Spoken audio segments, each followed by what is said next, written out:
is a lamp unto my feet, and a light unto my path. Thy word is a lamp unto my feet, and a light unto my path. First reading. A reading from the book of Genesis, chapter 37, verse 3 to 4, verse 12 to 13, and verse 17 to 28. Israel loved Joseph best of all his sons, for he was the child of his old age, and he had made him a long tunic. When his brothers saw that their father loved him best of all his sons, they hated him so much that they would not even greet him.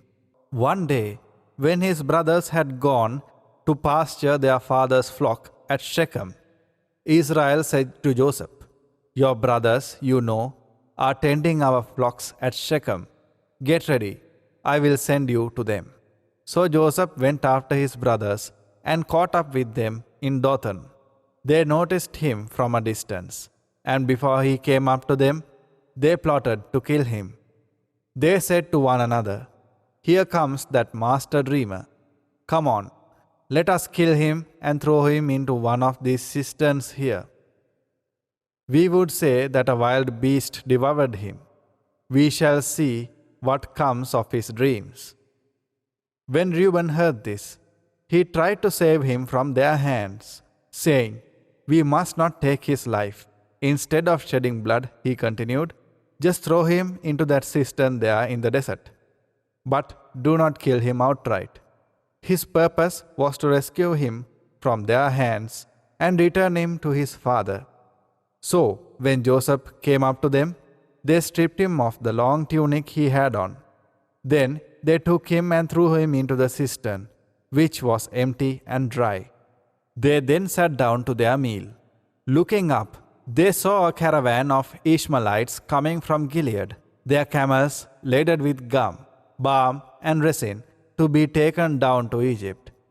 Judah said to his brothers, "What is it to be gained by killing our brother and concealing his blood? Rather, let us sell him to these Ishmaelites, instead of doing away with him ourselves. After all, he is our brother, our own flesh." His brothers agreed. They sold Joseph to the Ishmaelites for 20 pieces of silver. The word of the Lord. A reading from the Holy Gospel according to Saint Matthew.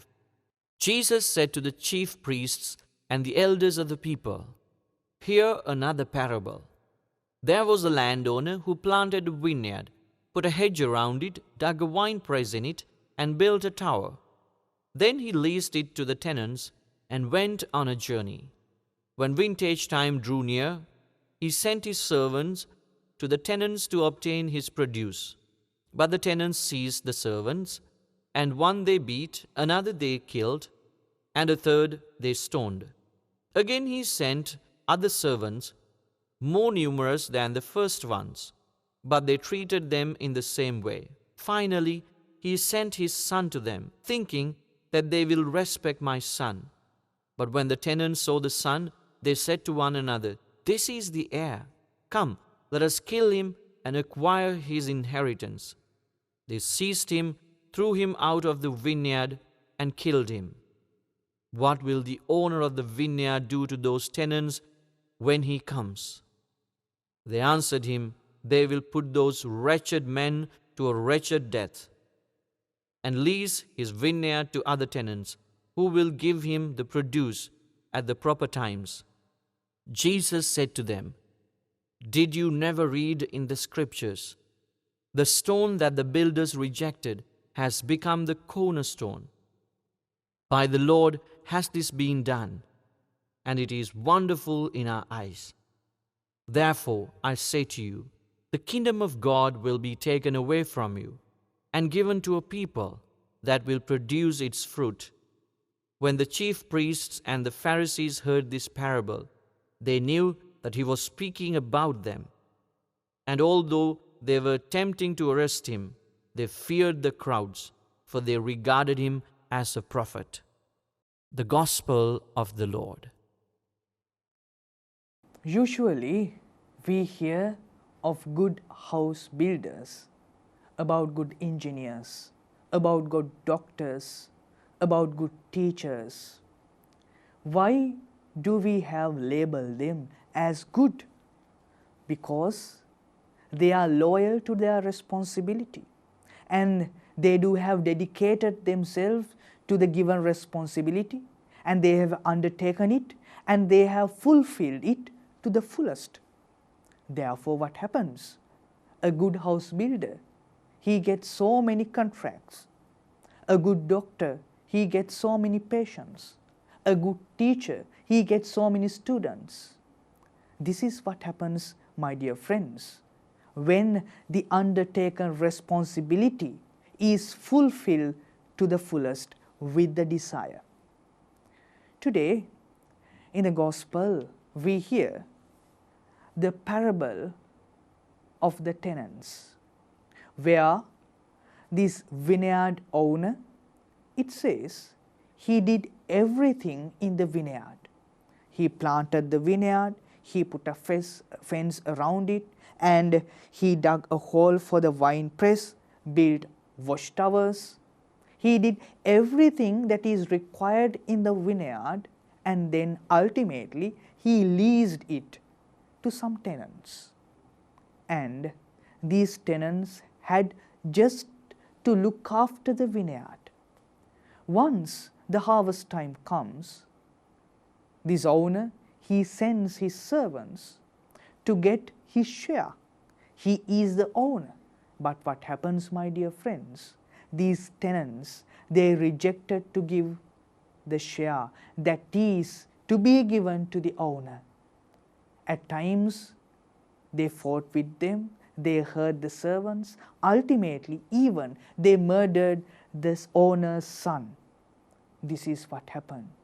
And Jesus is asking the ones who were there, what would this owner do after these instances? The answer is given that the owner will go there and will take away the vineyard from these tenants, my dear friends. This is the same scenario that is happening on this world. All of us have been given responsibilities. All of us have undertaken responsibilities. And what do we do with these given responsibilities, my dear friends, on this earth? To Adam and Eve, God gave this world to multiply it, to take care of it. And what do? Do I take care of this world? Do I take care of the creation of the Lord? Do I take care of the others that is created unto the image of the Lord? What do? If I am not doing my responsibility to the fullest, what happens? As owner did to these tenants, everything will be taken away. Everything will be taken away. So, let us try to fulfill our responsibilities to the fullest and to be a good person, a good doctor, a good lawyer, a good teacher, a good father and a good mother, a good child, so that, my dear friends, as Jesus says, you will get the blessings from the Lord more and more if you are loyal to the responsibilities that you are given. Let us reflect upon this during the course of the day. Wachanayano.